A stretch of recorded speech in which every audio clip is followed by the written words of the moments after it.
Bueno, estábamos en el tema de lo que es el acto jurídico, pero antes de comenzar con el acto jurídico propiamente dicho, vamos a hacer una distinción o vamos a comenzar recordando de dónde viene toda esta clasificación y lo primero que hay que tener en cuenta es lo que es un hecho, ¿sí? Un hecho común, un acontecimiento cualquiera que pase en el mundo, en el día a día, en la vida cotidiana. Eso es un hecho y es cualquier acontecimiento que ocurre en el mundo. Eso es como un concepto, ¿sí? Ahora bien, este hecho puede ser producido por el hombre o puede ser producido por un hecho de la naturaleza, ¿bien?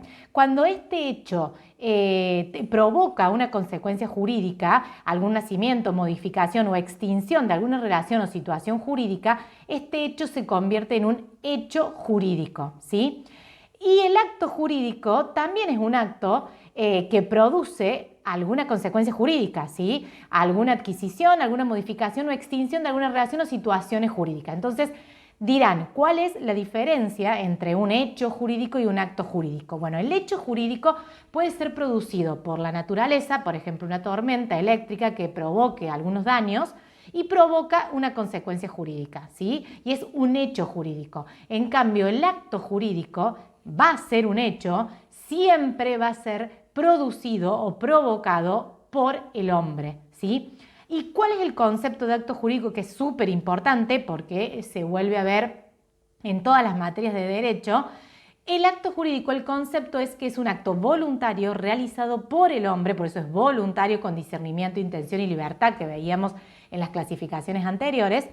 Es lícito y tiene por fin inmediato la adquisición, modificación o extinción de relaciones o situaciones jurídicas. Y eso es como para distinguir en lo que es un acto jurídico con un hecho jurídico. Ambos producen consecuencias jurídicas, pero el acto jurídico siempre va a ser realizado por el hombre o por una persona, ¿sí? Puede ser persona humana o persona jurídica, ¿sí? El acto jurídico por excelencia, para que se pueda entender de qué se trata esto, son los contratos, ¿sí? Es el acto jurídico por excelencia. Cuando vemos todo el método del Código Civil y vamos artículos por artículo, primero vamos a tener el concepto de hecho jurídico, luego de acto jurídico y por último el concepto de lo que es un contrato y después, bueno, cada uno de los contratos, cómo se clasifican o cuáles son sus conceptos.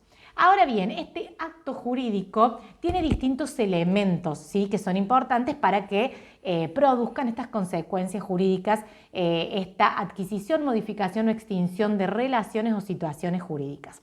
¿Cuáles son los elementos esenciales del acto jurídico? El sujeto, siempre, que va a ser el sujeto que va a tener que tener capacidad para realizar este acto jurídico. Como les dije, el acto jurídico siempre va a emanar de una persona, humana o jurídica, pero de una persona al fin.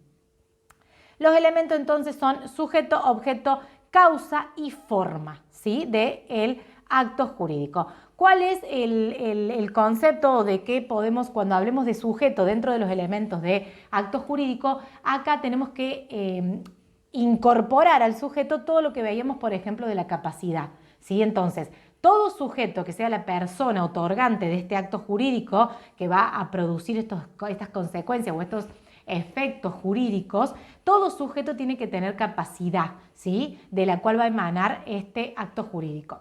Esta capacidad de ejercicio y de derecho que veíamos en todas las clasificaciones de capacidades, también va a poder esta persona o este sujeto realizar este acto jurídico a través de sus representantes. Y no nos olvidemos que la representación en la Argentina son tres.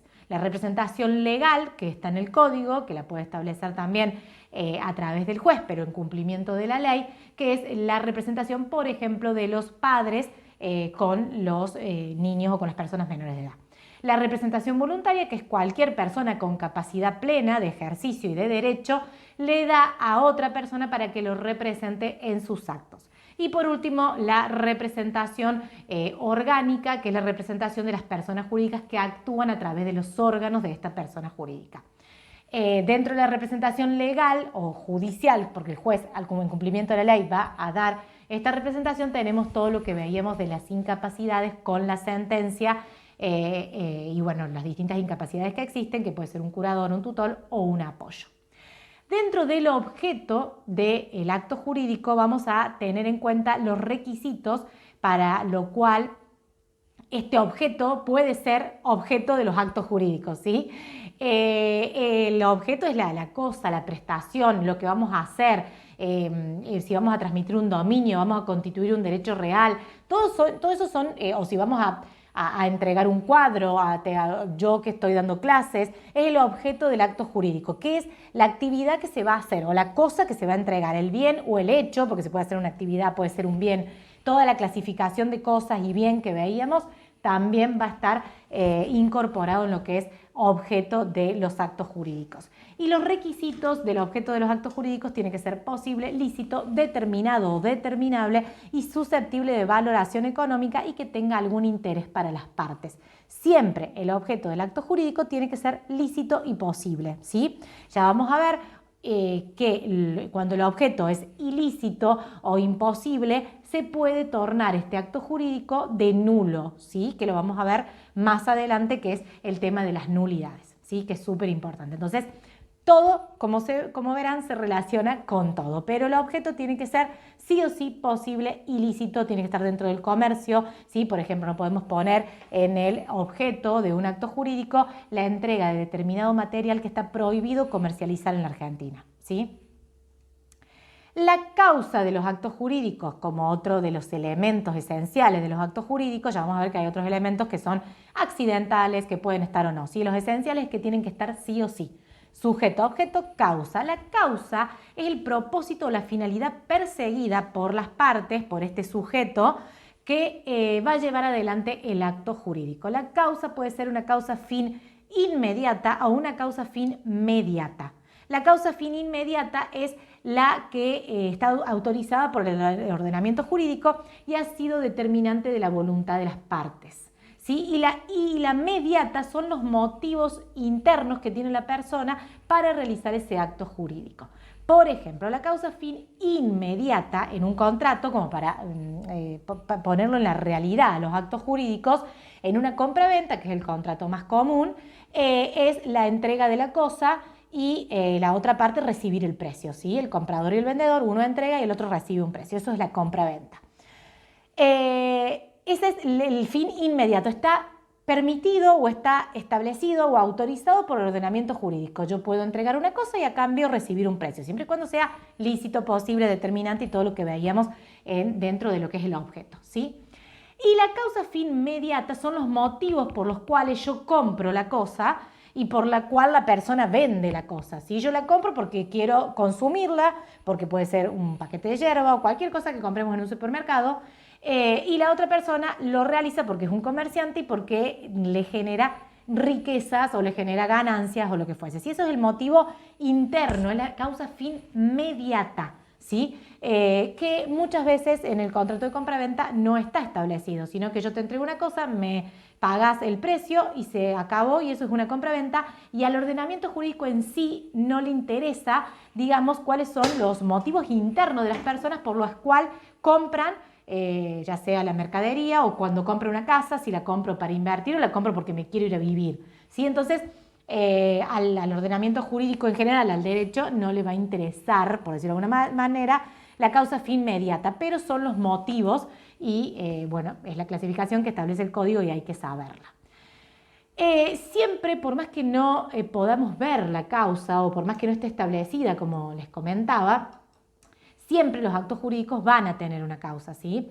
Y tenemos dentro del código lo que es la causa abstracta o la causa que no está establecida o que no se sabe, por ejemplo, en un pagaré donde alguien me firma a mí un pagaré por tanta plata que me va a pagar en tal determinada fecha y en tal día y en tal lugar, ¿sí? Y no se sabe por qué motivo me está firmando ese pagaré, si es que yo le presté plata, si es que yo le entregué mercadería y entonces está el pagaré. Pero bueno, nuestro ordenamiento jurídico, nuestro Código Civil y Comercial dice que por más que la causa no exista, como por ejemplo el pagaré, que se consideran causas abstractas, y muchas veces la ley no pide, cuando uno va a ejecutar un pagaré, no pide el juez por qué vos estás ejecutando este pagaré, cuál es el motivo, si es entrega de mercadería o por préstamo de dinero. ¿Sí? El juez no lo pregunta, por decirlo de alguna manera. Pero igualmente la causa se presume y la causa existe porque la persona firmó ese pagaré. Por último, dentro de los elementos esenciales del acto jurídico tenemos a la forma, ¿sí? Los actos jurídicos van a tener una forma. En general, tanto para los contratos como para la parte de actos jurídicos que está en la parte general del Código Civil y Comercial, los medios por los cuales el sujeto va a manifestar exteriormente su voluntad de obligarse o de realizar esta modificación, extinción, adquisición de alguna consecuencia jurídica, de producir algún efecto jurídico, estos medios son las formas, ¿sí? Y estas formas pueden ser escritas, pueden ser verbales, puede ser instrumento público, puede ser instrumento privado o cualquier instrumento particular no firmado, que ya vamos a ver toda la clasificación de la forma de los actos jurídicos. Bueno, como decíamos, la forma de los actos jurídicos, ¿de qué se trata esto? ¿Sí? Hay libertad de forma, ¿sí? La ley no establece, salvo en determinados contratos que nos va a pedir o nos va a establecer una determinada forma. En principio hay libertad de forma para nosotros poder obligarnos con la otra parte a realizar una compra-venta, puede ser de manera verbal, yo voy al kiosco, voy al almacén y realizo la compra y se acabó y no hay ningún problema, ¿sí? En principio existe la libertad de forma, ¿sí? ¿Para qué la ley establece esta forma de manifestar nuestra voluntad? Que de eso se trata la forma, de manifestar lo que queremos y las consecuencias jurídicas que queremos realizar. ¿Para qué el ordenamiento jurídico establece esto? Bueno, esto lo establece o nos da todos distintos conceptos y nos dice que hay distintas formas que están impuestas y en otros casos hay libertad de forma, como lo estaba diciendo. Es por el hecho de que si nosotros tenemos que probar ese contrato, ¿sí? Por ejemplo, un contrato que realicemos a plazo, que lo hagamos con determinados pagos en determinados momentos, mes a mes, cada 6 meses o cada 3 meses. Entonces, si nosotros necesitamos probar ese contrato, la ley o el juez, cuando vayamos a la justicia para decir esta persona no me pagó, esta persona no cumplió la obligación que tenía que cumplir, nos va a decir, bueno, pero depende qué tipo de contrato sea, usted lo tiene que hacer por instrumento privado o por instrumento público, ¿sí? Como las grandes clasificaciones de lo que es la forma, o de manera escrita o de manera verbal, ¿sí?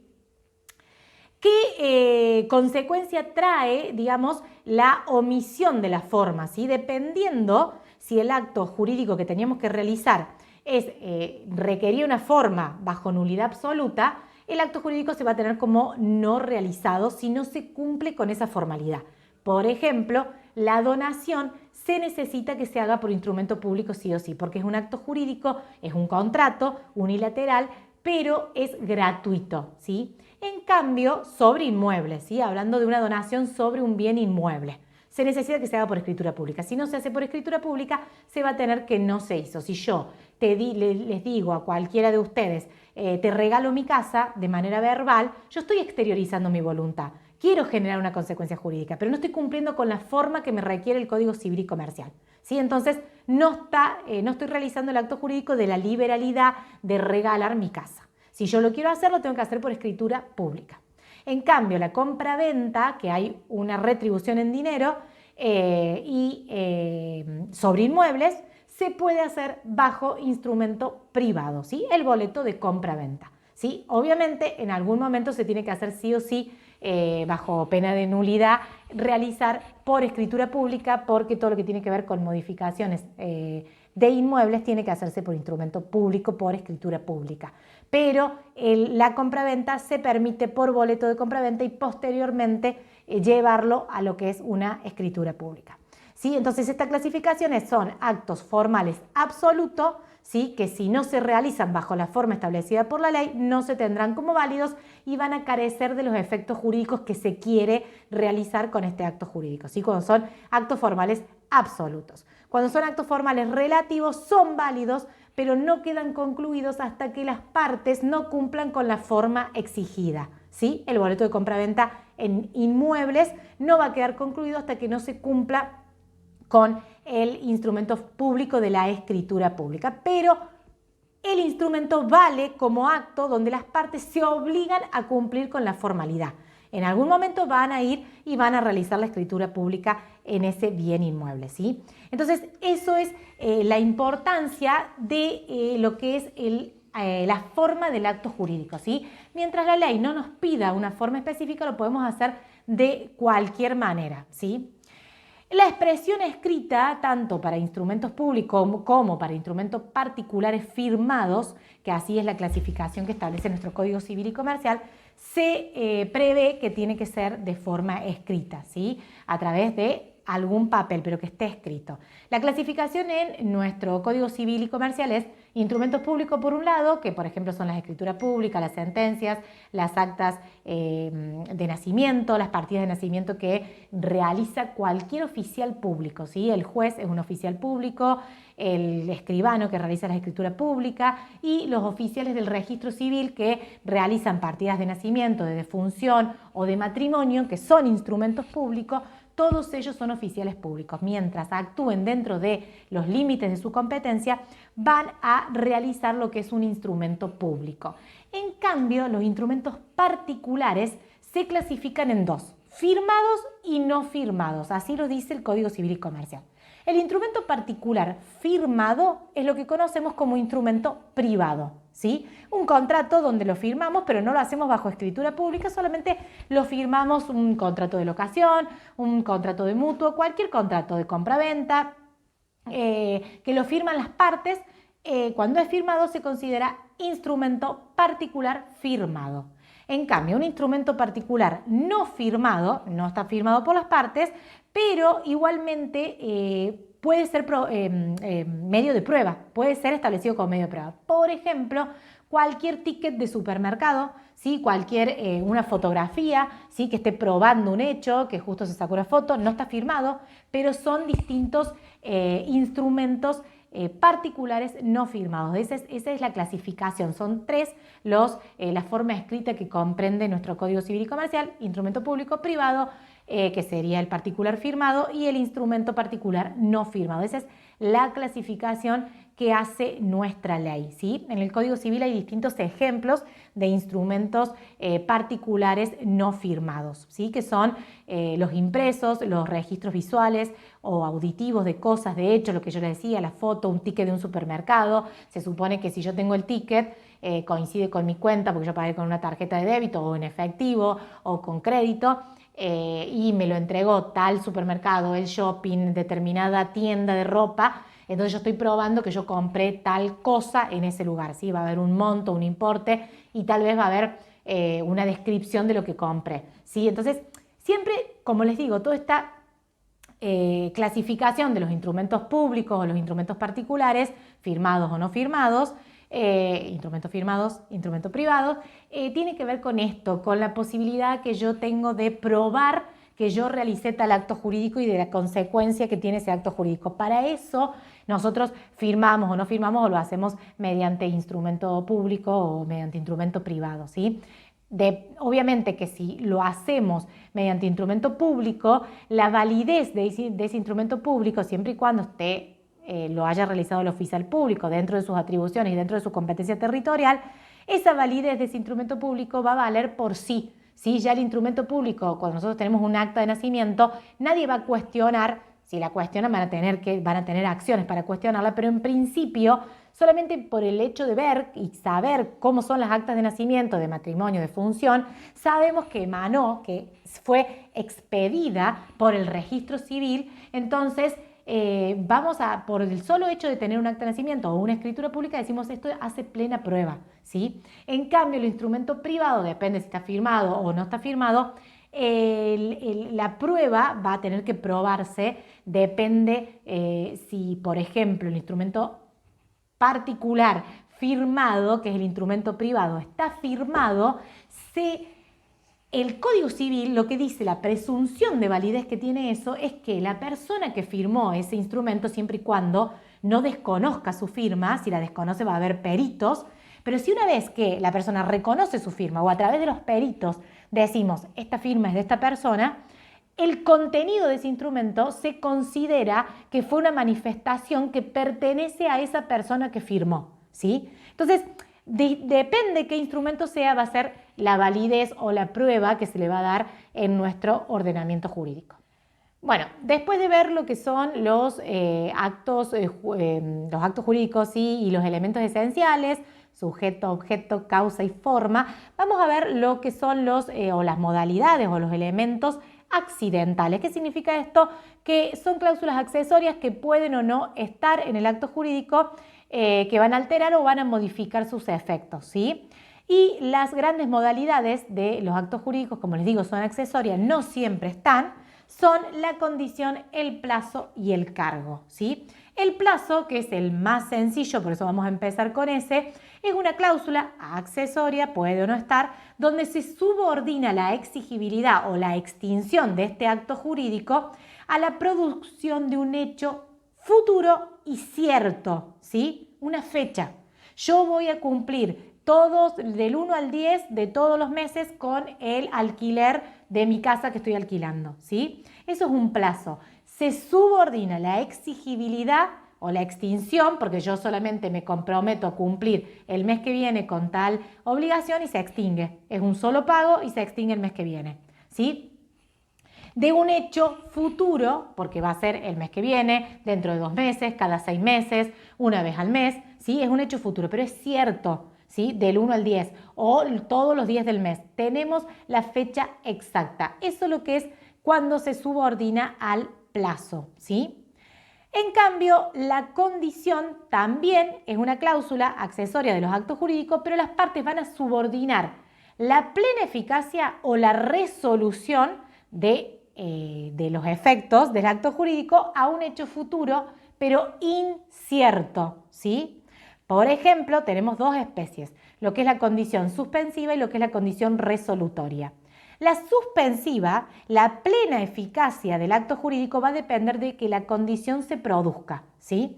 Una vez que se producen los efectos jurídicos, a partir de ese momento de la condición, que la condición se cumple, va a adquirir los efectos o las consecuencias jurídicas que teníamos con ese acto. Por ejemplo, te voy a regalar un auto cuando te recibas de abogado, ¿sí? Eso es una condición suspensiva. No sabemos exactamente el día que te vas a recibir de abogado, pero yo te voy a regalar el auto ese día. Entonces estoy subordinando el acto jurídico y la condición o las condiciones, estos efectos jurídicos, a un hecho futuro, pero incierto. No sé exactamente cuándo es. Eso es una condición suspensiva. Cuando la condición es resolutoria, cuando el acto jurídico va a depender de que esa condición se produzca. Y en el caso que se produzca, se va a resolver el acto jurídico. Yo te voy a prestar mi casa, vos vas a usar mi casa durante todo el tiempo mientras yo no tenga hijos. Una vez que yo tenga hijos, se va a resolver esto que yo te presté o que yo te di. Mientras yo no tenga hijos, vas a poder usar y gozar de mi casa durante todo el tiempo mientras yo no tengo hijos. Entonces, es un hecho futuro e incierto. Tal vez nunca tenga hijos, entonces siempre la persona a la cual yo le di mi casa va a poder seguir usando de mi casa sin ningún problema. Pero se va a resolver este acto jurídico que yo establecí, esta condición que yo puse accesoria, si yo tengo hijos. Y una vez que se resuelva, va a dejar de producir efectos, ¿sí? Los efectos van a cesar una vez que se cumpla la condición. Por último, el cargo es otro de los supuestos o de las modalidades o cláusulas accesorias que puede estar o no establecido en un acto jurídico. Es una obligación accesoria y excepcional, puede o no estar. ¿Qué significa este cargo? Es donde yo te establezco a vos, yo te presto mi casa o yo te regalo mi casa mientras vos realices tal hecho o tal circunstancia. Por ejemplo, dejes vivir a mi sobrino en la casa hasta que adquiera la mayoría de edad. O yo te regalo mi casa para que vos construyas 2 habitaciones. La condición, el cargo, yo te estoy imponiendo algo para que vos hagas, ¿sí? Eso es el cargo.